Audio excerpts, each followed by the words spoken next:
Good evening, everybody. Today is Friday, April 30th, 2021. You are watching or listening to another edition of Forward Maryland.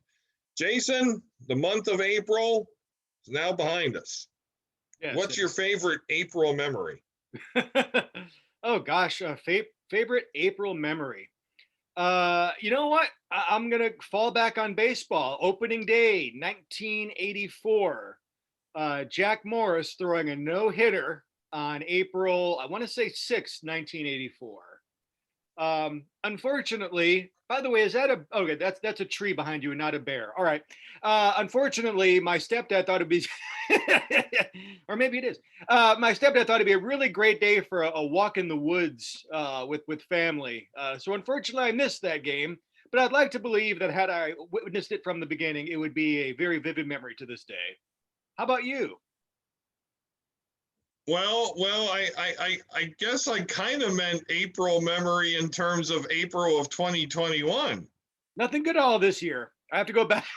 Literally have to go back 37 April years. Memories since 1984. 37 shit Aprils in a row. Damn taxes. I'm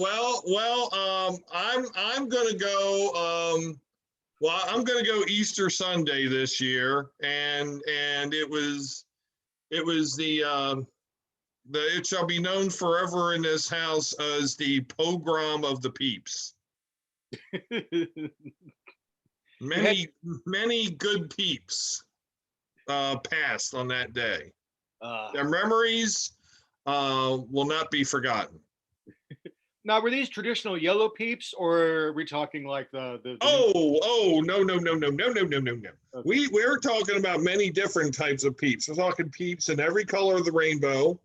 Then plus the Great Just Born Company creates now gourmet peeps. Oh, really? You have peeps that are blue raspberry flavored or sour watermelon flavored or chocolate pudding flavored, or peeps that are dipped in chocolate. So there've been vast leaps in Peeps technology over the years. I believe we are about 5 years away from the sentient peep.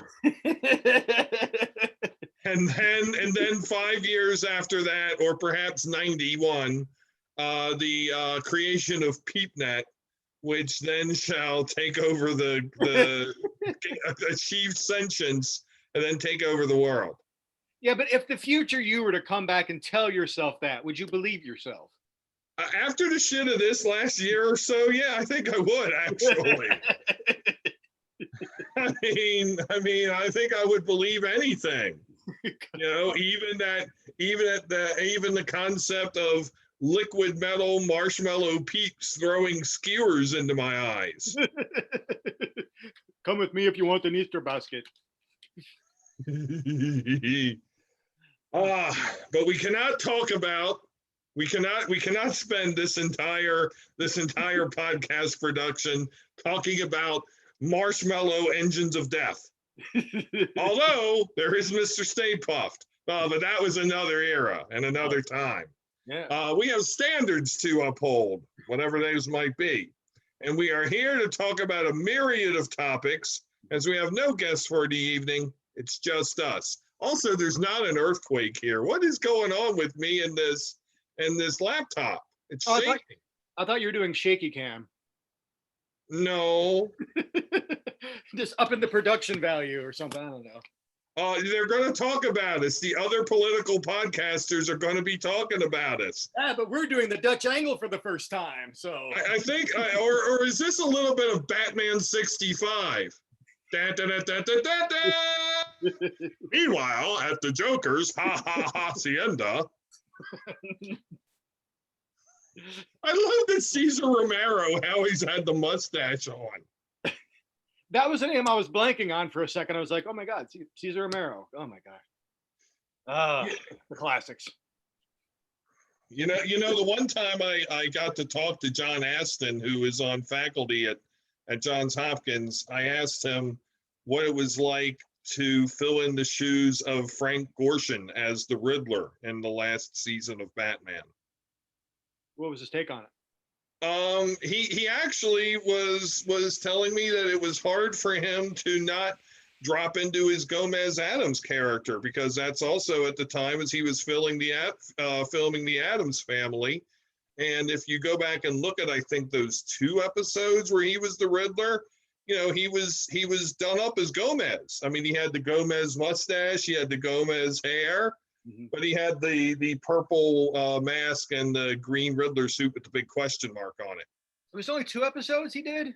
It was either 1 or 2. Wow. Because I do remember him in that role. I thought he had a few. I thought maybe he did a season where he was in that. Well, granted, I mean, multiple villains in 1 season, but right. It's not like he was there longer. No. But he responded like a true artiste. I was being a snarky a-hole. So he was a nice guy.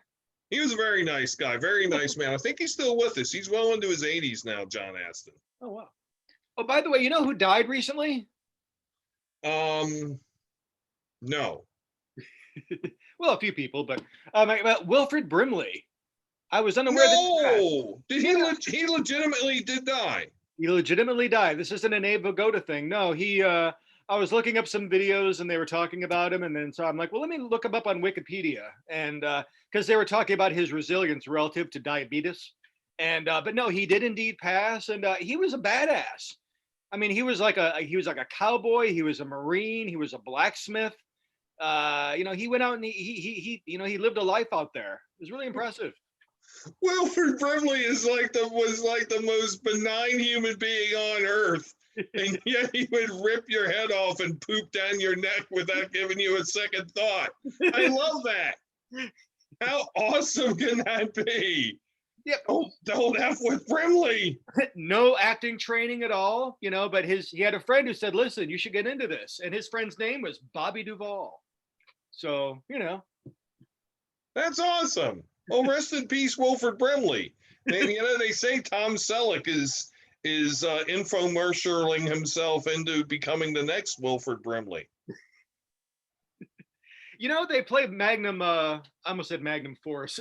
They play Magnum PI and every morning comes on. I forget what Bravo? I forget what it is. But it's a nice 80s flashback these days. I don't mind that. I've not watched the new Magnum PI. I mean, I have enjoyed the new Hawaii Five-0. Of course, to like 90% of people, it's just Hawaii Five-0 because they don't remember that it was a show in the 60s and 70s. But I have not decided to yet go back and catch new Magnum. But that was just one of the shows you watched when it was the 80s. I mean, you watched that and you were a man. I mean, you're a guy. You watched, your gender was male. You watched Magnum PI, you watched Miami Vice, you watched Three's Company. That's what you did. Yeah. And it wasn't the balkanization that we're seeing or with the profusion of cable television stations. So there was that more of a unifying, that shared experience. So for the remaining person who is still watching this after this great banality, we have topics. We're here to talk about Adjustment Bureau, starring Matt Damon and Emily Blunt. Is that copyrighted? Was that copyrighted material? That's public domain. Oh, okay. Carry on. So we have topics tonight, Jason. We have topics that are 3. The first topic would be the just passed, or actually, have they really passed? Because we haven't heard from Long Reach yet. But the CA village and board elections and the attempt to insert candidates sponsored by the how should I say, third party organization, the Rouse Project, has, as of this time, yielded exactly 1 out of 5 candidates who were successfully elected to the CA Board of Directors. There's still, I think, 1 village that is yet to report, but the other incumbent board candidates were all reelected. And the one Rouse candidate, Rouse Project supported candidate, was a guest on this show last week, Tina Horn. or 2 weeks ago, I should say, and she narrowly defeated another candidate who appeared on this podcast, Bill Santos, by I believe a total of 9 votes, although the actual margin was wider because CA does weird things where CA then gives its votes to the winner. Long story, don't need to know all the details. Jason, what make you of these results? Oh gosh. Well, I want to start off on Wild Lake for just a quick second because that's the race where I mean it was number one. It was most personal insofar as I'm a Wild Lake resident. I know 2 of the 3 candidates running, and I just want to say this about Bill Santos: you will not find anyone in Wild Lake, or I dare say all of Columbia, who cares more about Columbia than Bill Santos does. Mm-hmm. And so even though I supported Tina Horn, and I believe that she is a CA board member that Wild Lake and Columbia needs right now, I nonetheless I was bummed out when I saw that Bill didn't emerge victorious on that, knowing how active he's been and how interested he has been in serving in that particular capacity.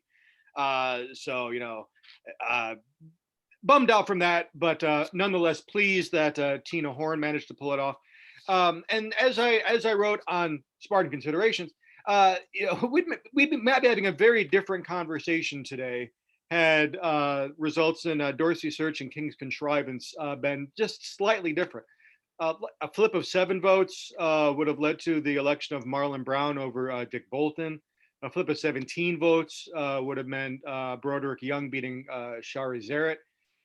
So they were very close, but ultimately, at best, you can say the Rouse Project was an incomplete success based on what they sought to do in the CA elections, and I think that's partially of their own doing. I think they anytime you sort of create a new organization and bring it to the fore, a lot of people are going to ask, what is this organization all about? What are they doing? I do think if you had a lot of existing organizations, and you did see that, you saw the African American Coalition of Howard County get involved, and no one really, talked about it. It was like, okay, great. A lot of the individuals who are on the steering committee of the Rouse Project are very popular, very well known, respected in the community. But I think when you sort of added everything together, something just wasn't quite right about the Rouse Project in terms of how it was perceived. Now, some people must say, well, that's just an excuse. Articulated by some who ultimately are really opposed to diversity on the CA board. And I think there is some truth to that. I think there are some folks who did use that as an excuse to bash some of the candidates.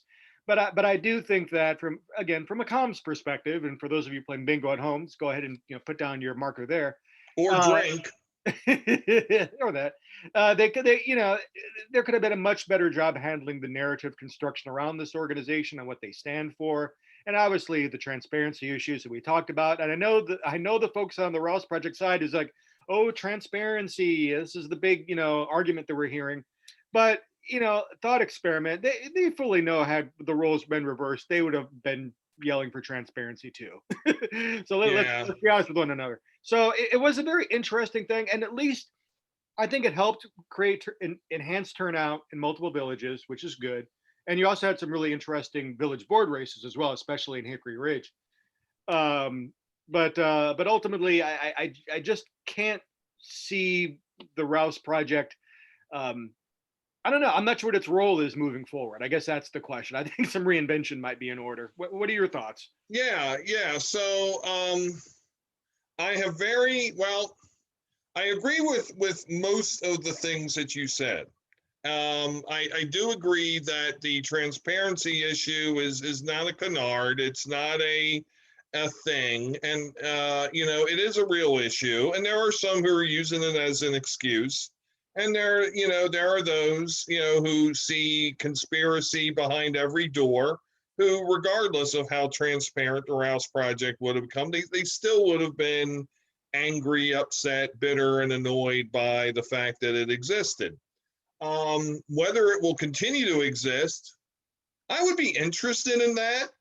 I would be interested in a real grassroots advocacy organization that can stand for those sorts of tenets that the Rouse project supported. I think I've always been supportive of what the organization's tenets were. I've always thought that in my 20 years in Columbia. There were some people on that board, on that steering committee, who were problematic to me, and whose motives I don't think were entirely altruistic. But like I said, I think that could be said of James Rouse and the Rouse Company itself. I think that the performance of the Rouse Project was uneven. The rollout, the comms, the community posture was uneven. I think the Rouse Project lacked a face, lacked a central person who was willing to stand up and be that person. I mean, was that going to be former County Executive Ullman?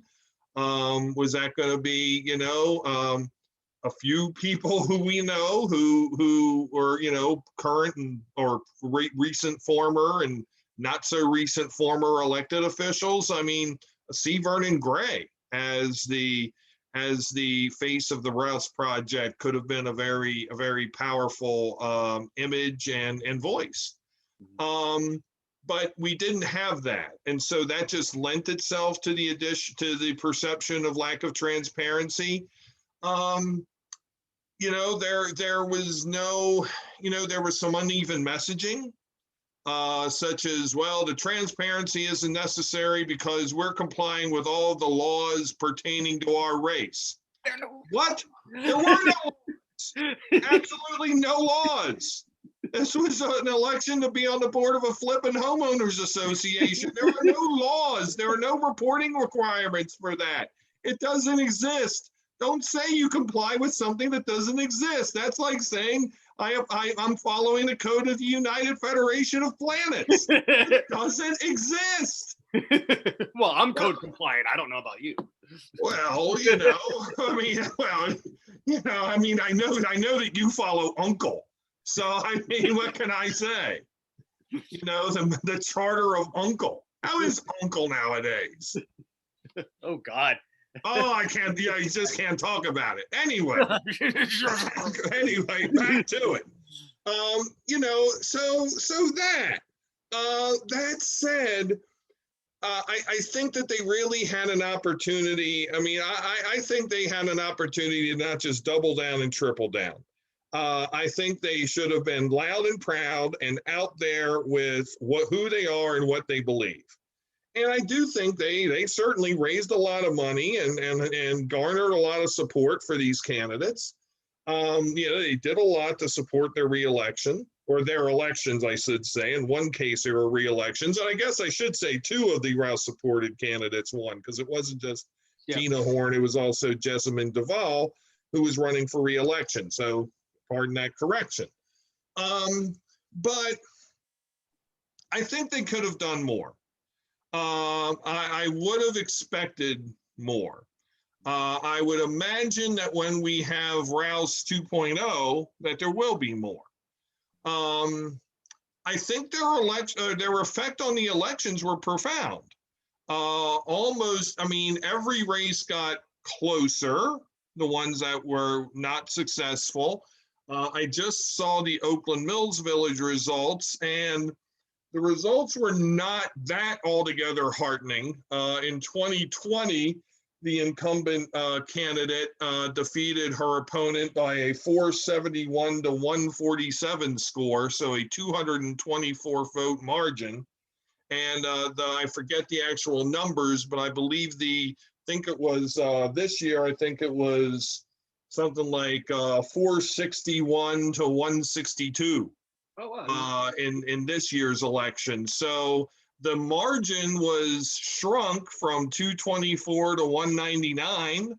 And I'm sure that some of that margin contains probably 30 to 40 CA votes that automatically go to the winner.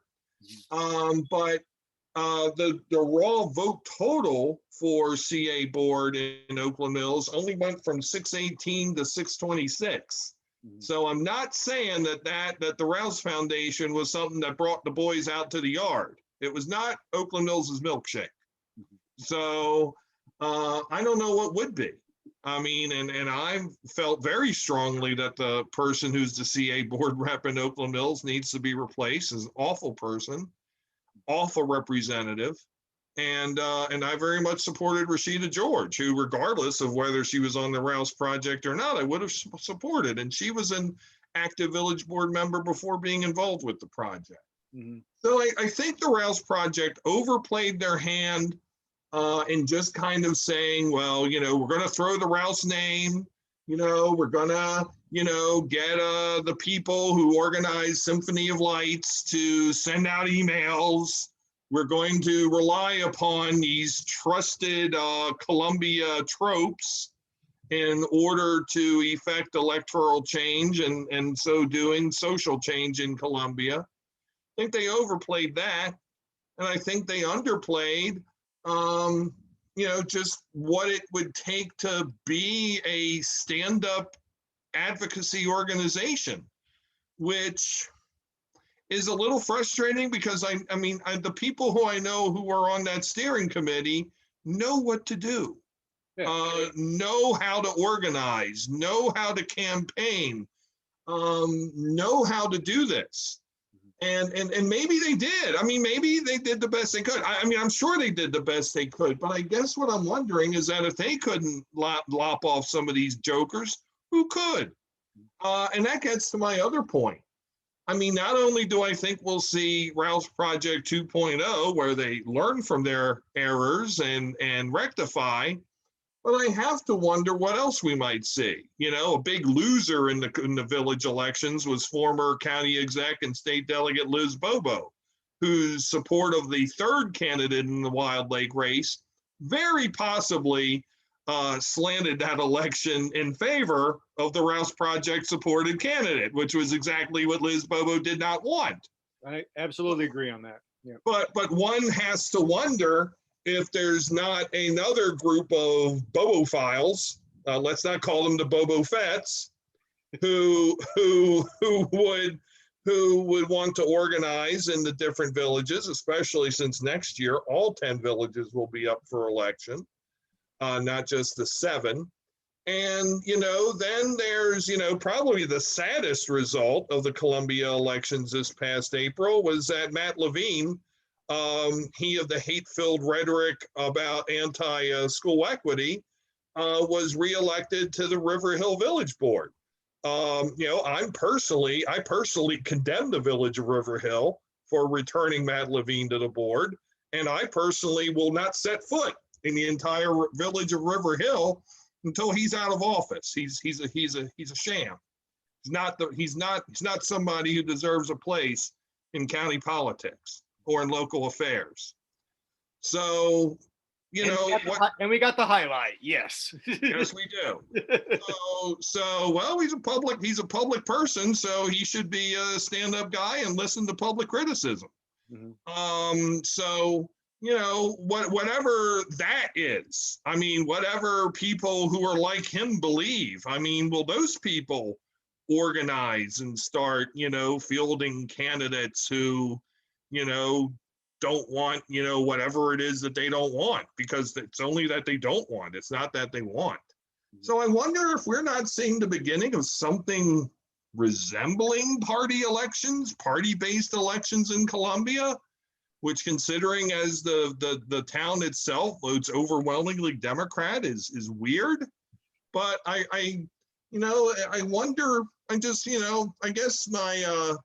my summary take on this is it was a good effort, could have been better, probably should have been better. But I think, like you, I'm wondering what comes next. Yeah. Well, let me ask you this. Oakland Mills so well. Is Ginny Thomas beatable? Yes. But it would be very, very hard. And I'll tell you why.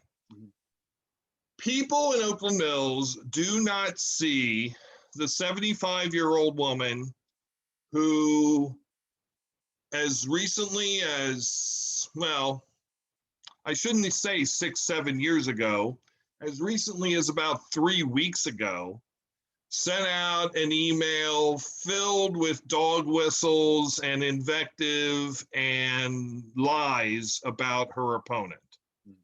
who 7 or 8 years ago organized a group to basically throw out the sitting members of the village board in a village election because they're letting in too many of those people here.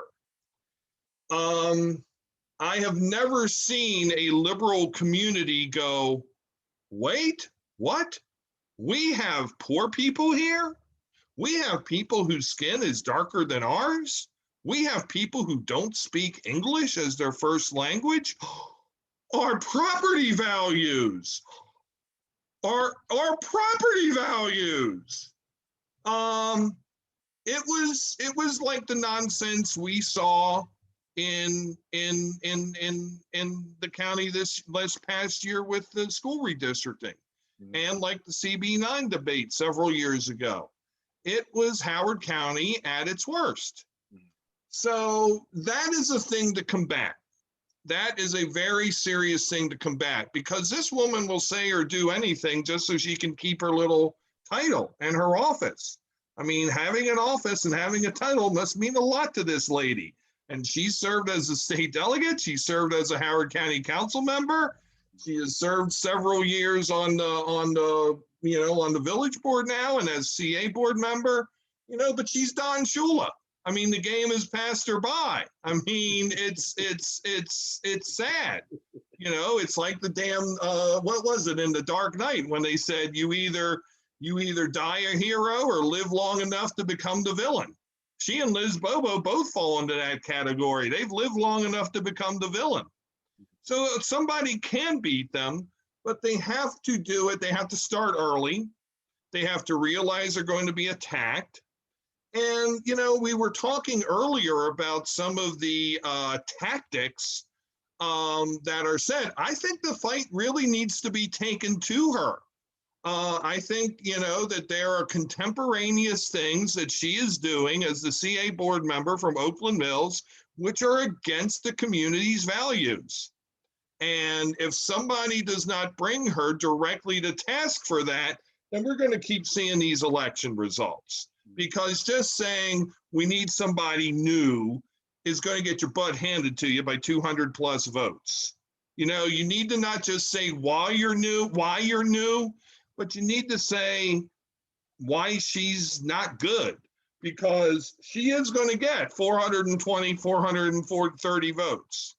So if you're going to bring out 440 and maybe get 10 or 20 peeled off and voting for her, you got to basically run a race, not like a city election, but like you're running for Congress. Which is amazing. Again, Columbia Association, HOA, parks, tot lots, gyms, and here we're talking about. Here we're talking about years of Oppo research and researching votes and public statements and all this drama. That could have been Rouse Project could have done like completely just dropped 3 negative mailers, maybe like cut a cable TV spot. Did some. I was expecting a cable TV spot from the Rouse Project, to be honest. I think it could have been beautifully done. Yeah, it may not have helped with turnout or anything else, but at least it could have maybe get some folks on the border with Ginny thinking, well, maybe not this time around. Who knows? Yeah. I mean, I think, attacking her longevity kind of would have the net effect of what Julian Castro tried to do to Joe Biden in the one debate. That just kind of boomeranged magnificently. But you can attack her appropriateness, and she's not appropriate. Yeah. Plus, she also very openly supported the former Oakland Mills member and burgeoning recording star who better as La Pret. We wish him well wherever he is. I take it that 2022 candidacy for Howard County Council is under deep cover at this point, considering he no longer even lives in Howard County. Well, that's a stealth campaign in its finest, right there. We're all lulled into a false sense of security just because he lives in another state. I didn't know he was in another state. I really I, don't I, care where he is. I have no idea. I just know he's not here, and I'm thankful. So I mentioned Joe Biden before. Jason, what do you know? It's day 101 of the Biden presidency. I seem to remember somebody on this podcast saying that they weren't sure he was going to make it. He was going to make it through the convention as the nominee. What do you think so far? He had his big speech before 200 adoring fans, although not really, at the joint session of Congress. I mean, we're back in the Paris Climate Accord. You know, he's got all sorts of trillion dollar plus packages going on. You know what? I mean, as a progressive, you got to be pretty happy. Yeah, but simultaneously that makes me unhappy. I'm bemused. Can't you people ever be satisfied? No, I, but I'm the American Families Plan is an interesting package. The amount of healthcare spending that was in the stimulus or the infrastructure bill was considerable. By all intents and purposes, he does seem to be interested in refuting former President Clinton's statement, "The era of big government is over." So I'm glad to see a Democrat who's willing to use the government to actually help people. Uh, I'm. It's difficult for me to be angry at a Democrat who can nonetheless move in this direction and who does seem to have a reasonably decent way of connecting with people in a humane fashion. Maybe it's after 4 years of Trump, anyone looks better. But oh, that's a low bar. I don't know, but it does seem as though I really can't complain so far. I mean, yeah, there's some things I would like to see happen on minimum wage and other issues, but he seems to be doing an okay job for who he is, better than expected. What are your thoughts? I would have to give Joe a solid B to B plus. So not a 3.3, but I'll give him like a 3.18 and go there.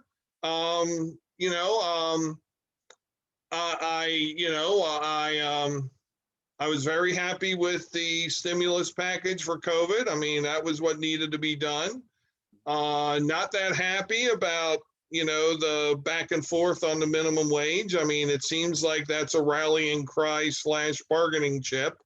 It was apparently going to go away and then it was going to be scaled up. And now he just brought it back up again on Wednesday night at the address. Very much in favor of what he's doing on the world stage, hosting the climate summit, getting in Putin's face a little bit, naming China as our great threat for the 21st century, which is quite true in every sense of the word. Of course, there is value to the, not a liar, not a mass tweeter, not a spaz, manner that he has. And so far, that's been carried out throughout his administration. I think he's only really had, I know there was an issue where a staffer had an asinine gaffe about women that wound up getting him booted out of the press office. Mm-hmm. But overall, I mean, it has been a stunningly unspectacular first 101 days, and I think it's very welcome. I think Biden might have going for him, and I can't believe I'm saying this because, I mean, if you take on paper, his presidency should be a relatively significant, I mean, an articulation of the themes that started under Obama, maybe building on that. But he well, number one, you take a look at various political scientists like Jeffrey Toulis and their thoughts on the importance of, the rhetorical elements of the presidency. And he's just capturing the right mood right now in terms of his communications. You know, Yeah. and as I read somewhere recently, which I think is very true, the Republicans are just having a really hard time getting their hands around how to go after this guy because he just seems like a nice guy, and maybe there's a potential to, because we've been such a fractured, evenly divided. Based on partisanship, and we're seeing these midterm elections often leading a flip of congressional control to the other party. Maybe the brand for the Democrats can be sufficiently tied and sufficiently favorable based on Joe Biden's fundamental humanity that Right. that the Democrats can actually maintain control of Congress after after the midterm elections. Well, we'll dare to dream with that because, control of Congress is going to be amazingly huge. But I agree with you in terms of, this party is definitely become Joe Biden's party. I was pleasantly surprised to see what AOC said last week about her level of satisfaction with the Biden administration. I would not have thought that she would have been as kind as she was. She's taking a lot of heat for those comments too. Well, I can imagine. Yeah. But I also think that the time kind of calls for straight talk, honesty, not a lot of BS. And I don't think, I think there's going to be at least one more major package that's going to go through. I'm not sure which one it's going to be, if it's going to be the infrastructure plan or the jobs plan. I don't see both of them. I mean, possibly there will be some merged thing, which will include both of them, elements of both of them. I frankly don't see either thing getting any Republican support. Thank you, Mitch McConnell. But I can see, I think what now the price tag of these two packages is like 4 trillion, 4.1 trillion. I mean, something that may contain the best of both that gets down to around 2. I can see that happening. I can see the George Floyd bill, the policing bill get passed, although that probably will not be as important or as landmarked as hoped. But then there's a lot of stuff for Democrats to run on in 2022. There are handguns, there are social justice issues, there are issues regarding, maintaining health care, the social safety net that's now been brought in place for children in poverty. There are those things that are going to be very important. And so we can either have 2 more years, we can either have 2 years of progress, incremental that may be, or 2 more years of gridlock. I would hope to see, I realize that there's a lot of gunning for Warnock's seat. I would have to imagine that Ron Johnson's seat in Wisconsin is about ready to flip. Pat Toomey's seat in Pennsylvania might be right behind it. And my God, if there's not one quality Democrat in Missouri who could run against this jackass Josh Hawley, I would be amazed. Is Kander doing okay? That was going to be a good spot for him if he could, because I know he had some issues that kept him out of another run. But Jason Kander, former Missouri Secretary of State. I don't know. Yeah, he'd be a good shot. And yeah, Johnson is absolutely a joke in Wisconsin, needs to get handled. But when you mention Georgia, I just keep coming back to the tri-balloon on Herschel Walker. And, yes. And of course, we remember his when his allegiance to Donald Trump began. when he was signed after his freshman year at Georgia to the Trump-owned New Jersey Generals of the USFL. Wasn't he on the cover of Sports Illustrated for that? Yes, he was. I don't remember that. Yeah. and I think Trump may actually still be paying him from some of his contract. He's got one of those Bonilla deals. Yeah, well, yeah. It's Bobby Bonilla Day in Herschel Walker's house. Well, I think that turkey was like Herschel Walker was 47 and fought in like an MMA fight. I'm not sure I want to mess with Herschel Walker. You can take him. He's soft. Herschel Walker, you're soft. He'd come right here to Columbia. I'll tell him that to his face. Like, you meet me at the River Hill Community Association.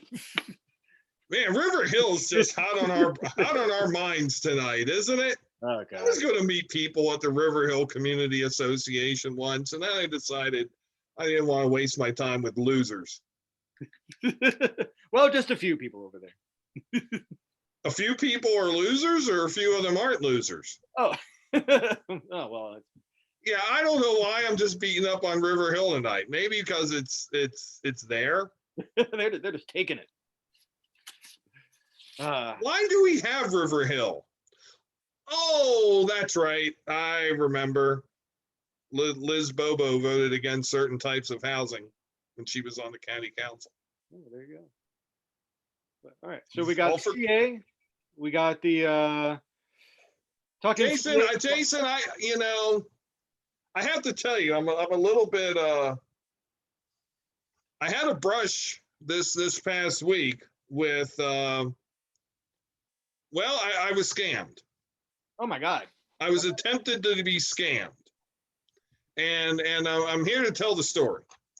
I was the victim, not really a victim, because I know first off, no money was lost. My honor was retained.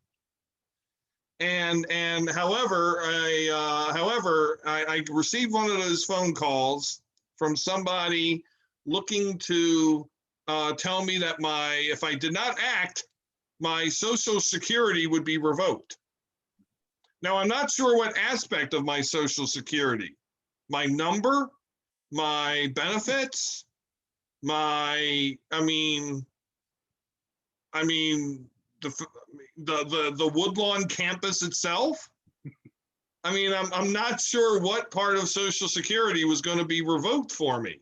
Would I not be allowed to enter, at age 59 and a half or so, whatever it is? Could I not apply? I don't know. So I took this call, and the gentleman, interestingly, did not, sounded like a South Asian call center, but had an accent that suggested a Central or South American origin, and asked me my name. So I gave him my name, Baba Booey. First name Baba, last name Booey. Mm-hmm. That's Booey, not Bowie. Big difference, yeah. Big difference. Or Booee, Booey. And asked my number, my last 4 digits of my social, which, I'll share those out here to the public. It's 6969. So he looked me up and found me, which I was very thankful that he found Baba Booey at that phone number, and that social, and said that, he told me what was wrong with me. He told me that my car had been found. He said, one, I had back taxes. I had not paid taxes in a few years. Couldn't tell me how many years, which I thought was interesting from a government representative, but I hadn't paid them. Then he said that my car was found in Texas. And first I said, you mean my car was taken to pay my taxes? No, Mr. Booey, your car was found in Texas. Oh, shit. Oh, my God, what's my car doing in Texas? Now, wouldn't somebody know if their car was in Texas? Wouldn't somebody know if their car was not in their driveway? Well, that's where the mystery deepens. That's how they hook you. It was a hook. It must have been a replica that was in my driveway in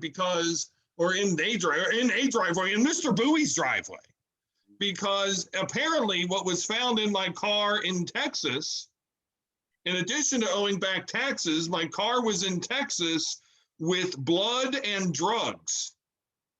Blood and drugs were found in my car, to which I said, Well, I don't think that's my blood, but it could be my drugs. Pick up that blood. But did they specify what kind of drugs? No, just many kinds of drugs. Many kinds. So that's what kind, many. So he said that I could get myself out of trouble, and there would be no persecution action, was his term. Sure. Yeah. I'm all against persecution. Don't like persecution, except if you're in River Hill. Well, I mean, if you're with the Canada Revenue Agency. Oh wait, I'm sorry, IRS. I don't mean. Don't mean to go off the wrong script. So I was asked if I had a bank account at one of 5 banks: Bank of America, Wells Fargo, Capital One. I don't remember the other 2, but they were like, oh, Chase and Citibank. Those were the 5. Now, very ironically, all national banks. I was like, yes, I have an account at all of them. So then he was like, oh, well, I need to get each bank's information. So he saw himself sitting on a Scrooge McDuck pile of cash. And so he said, well, first give me your Bank of America information. And I said, sir, I am just so happy. I am just so happy I have to tell you something. And he said, well, you can tell me after you give me all the bank information. I was like, oh, but I am so happy. I just have to tell you how I feel. And he said, okay. And then I just produced a blue streak of expletives and hung up the phone on him. Nice.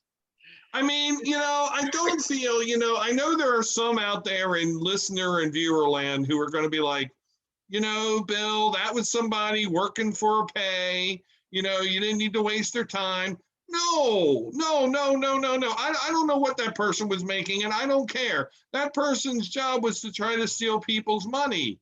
And what's sad is that I can actually see where that nonsense, as disjointed and hinky as it was, I can see where certain people would like think that was legit. Oh, I mean, that's a sad thing. And by the way, I happen to be a fan of the scam baiting genre. What? Whoa. I just spent like 8 minutes talking about how awesome I thought I was to doing this, and you're telling me it is a genre? Well, it's all about how you execute. But no, there are a number of YouTube channels. One is called Kit Boga.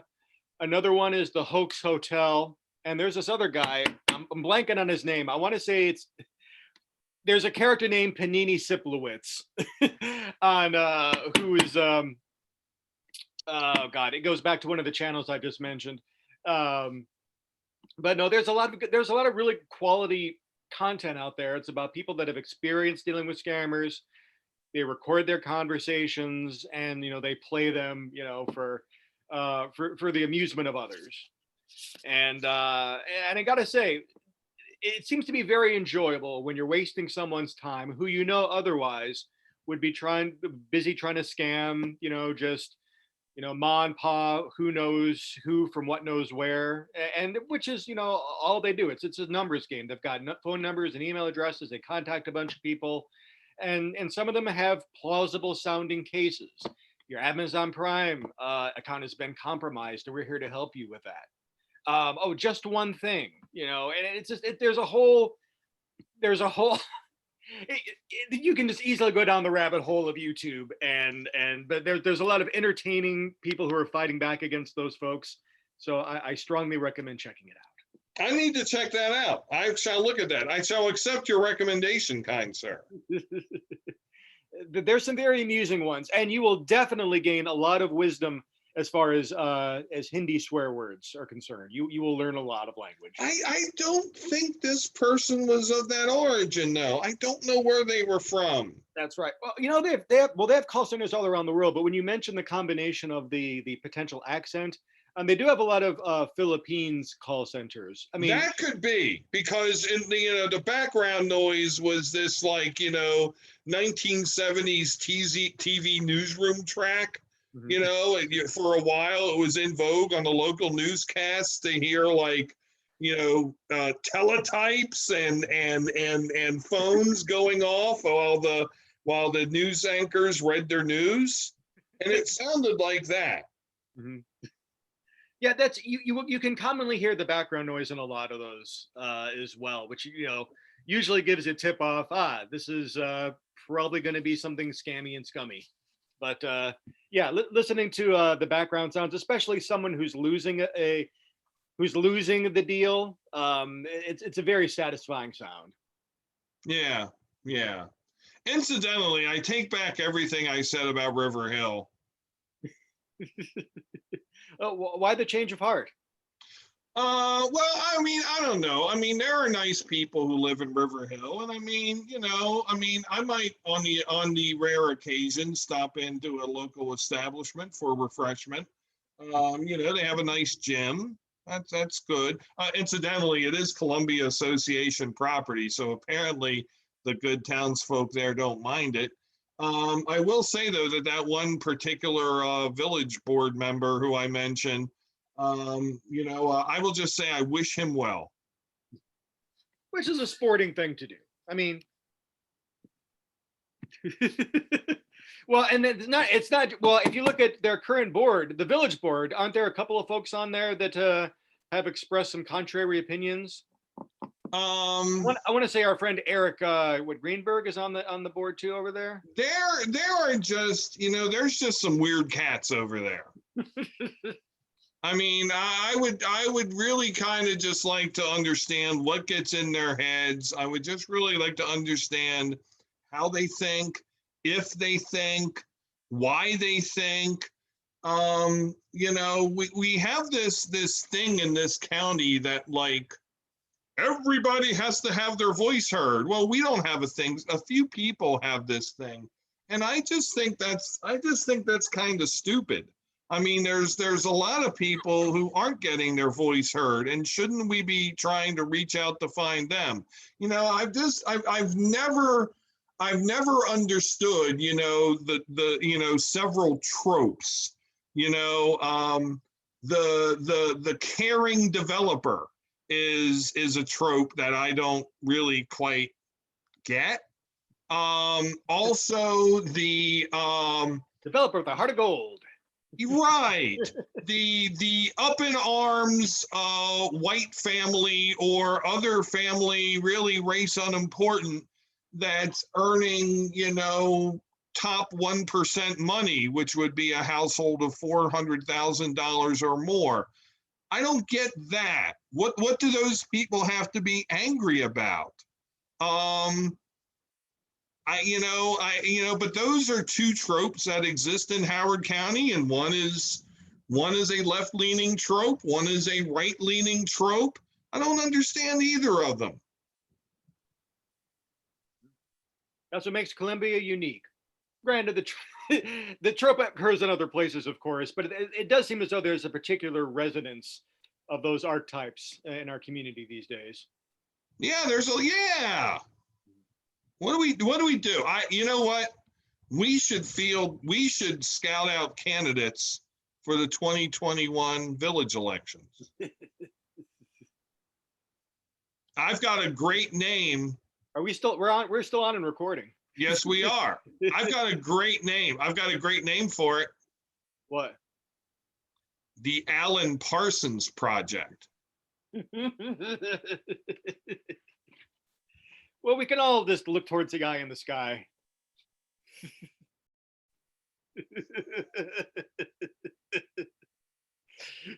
We can have Greg Emerson come and do a concert at Merriweather and get 40 people there. Except we wouldn't be able to use Merriweather because they'd be with the other people. Oh. Maybe we can use the Oakland Mills Village Center because Jenny.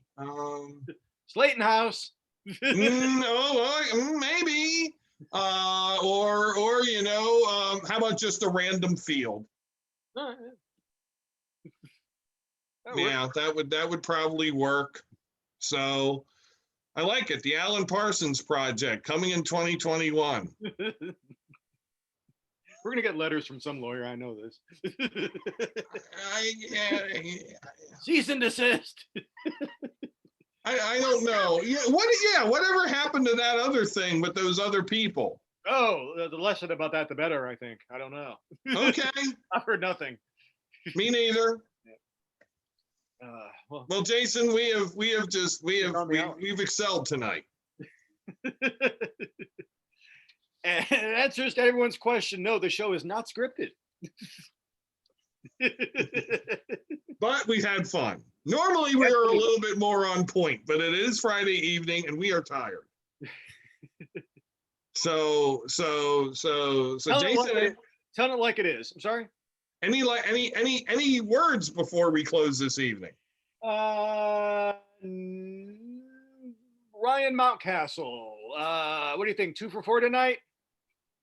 Well, Mancini's actually breaking out of his slump somewhat. Mountcastle, I think, is going to need to go back down to the minors for about 3 weeks and work on his confidence. He looks a little overmatched at the plate right now. But I'm telling you, I like where the O's have started.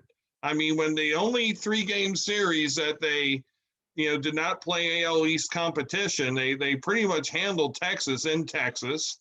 And, where they're going, I think, I predicted a 70-game winning season for them. And I think they're right there.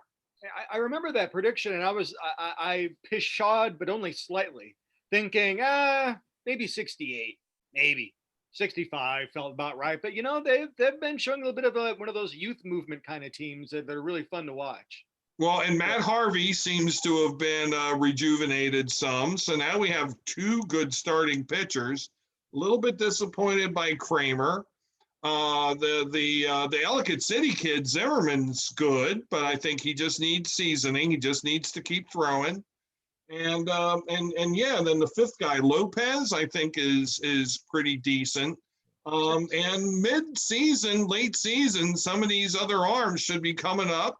Maybe Adley Rutschman to come up and play catcher. The O's are still trending up, whereas the Nats are kind of trending sideways. Oh God, I didn't even pay attention to what's going on down there. Yes, I know Steven Strasburg's hurt again, but that's pretty much a common thing. It's so painful. I've actually been spending a fair amount of time looking at Baseball Reference, players who why aren't they in the Hall of Fame? And you look at when like Rico Carty, for example. I mean, he lost so many seasons, and Tony Oliva lost so many seasons just thinking about health issues. And it's like, man, if they just were able to hold it together for 154 or 162 games, what might have been. So, yeah, Strasburg kind of falls into that category for me. I mean, he's good, but when he pitches, yeah. I think the longest I've ever been to a game where there was a Steven Strasburg start, of which there's been 4 or 5. The longest outing he ever had in any of those games was 33 pitches. Oh, damn. No one wants me to go to Nats Park when Strasburg's on the mound because that son of a bitch gets hurt. Oh, man. And hurt for months. I've never seen him throw more than 33 pitches. Wow. So, in other words, stay in Baltimore. Keep strong. I mean, nobody gets hurt when I go to an O's game, except my pride. Yeah, but Cedric, like players like Cedric Mullins. I mean, it's a fun team. So, may not win, may not get 500. That'd be a push, but they're fun to watch. I do enjoy it. So, in fact, I think it's probably time to go watch a game now. Sounds good. All right, for Jason Booms, my name is Bill Woodcock. We'll do better the next time, or will we? And you have been watching or listening to another edition of Forward Maryland. Have a good night, everybody. Take care.